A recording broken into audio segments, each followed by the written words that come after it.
अस्सलाम वालेकुम व्यूअर्स, मैं हूं मोहम्मद कबीर और आप देख रहे हैं सऊदी इन्फो।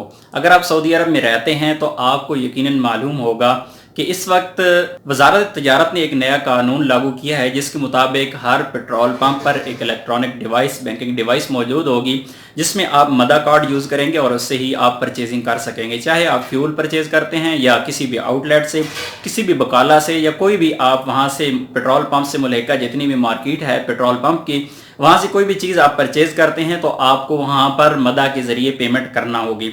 अब सवाल यहाँ पर यह है कि जिनके पास मदा कार्ड नहीं है वो क्या करेंगे और अगर उनको पेट्रोल डीजल मिलेगा या नहीं मिलेगा।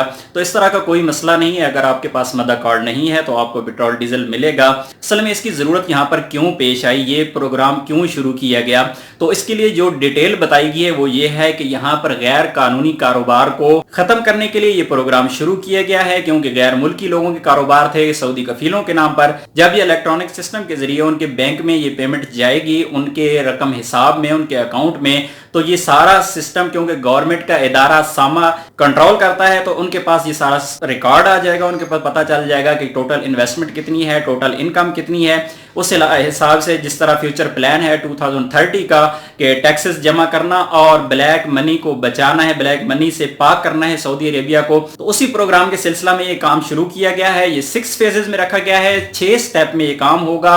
सबसे पहले पेट्रोल स्टेशन को ये इलेक्ट्रॉनिक किया जा रहा है। यहाँ पर इलेक्ट्रॉनिक सिस्टम लगवाने के लिए अहकामात जारी किए गए हैं और जहां पर जिस भी पेट्रोल पंप पर ये सिस्टम नहीं लगा होगा उनको जुर्माना किया जाएगा। उसके बाद जनरल स्टोर, सुपर स्टोर आ जाएंगे। उसके बाद ये कैटरिंग का सिस्टम आ जाएगा, होटलिंग का सिस्टम आ जाएगा। टोटल 6 स्टेप में ये कानून लागू किया जा रहा है। मुस्तकबिल करीब में मुमकिन ये पाबंदी लग जाए कि यहाँ पर आप परचेजिंग नहीं कर सकते बगैर मदा के, लेकिन अभी तक ये प्लान स्टार्टिंग में है, इस पर अभी अमल दरामद शुरू हो रहा है, तो ये बहुत दूर है। अगर इस तरह का काम हो गया, कोई कानून बन गया कि आपको मदा के बगैर कुछ नहीं मिलेगा, तो मेरा ख्याल है कि जिस तरह मेडिकल इंश्योरेंस ज़रूरी है अकामा के लिए, आपके अकामा के लिए शायद मदा कार्ड भी ज़रूरी हो जाएगा, क्योंकि इसके बगैर आप परचेजिंग नहीं कर सकेंगे। तो फिलहाल अभी डरने की कोई ज़रूरत नहीं है, इस तरह का कोई मसला नहीं है। इंशाल्लाह जो भी अपडेट होगी आपके साथ ज़रूर शेयर करूंगा। उम्मीद है वीडियो आपके लिए हेल्पफुल होगी। वीडियो अच्छी लगी है तो वीडियो को लाइक और शेयर ज़रूर कीजिएगा। मिलते हैं अगली वीडियो में, तब तक के लिए इजाज़त दीजिए। अल्लाह हाफिज़।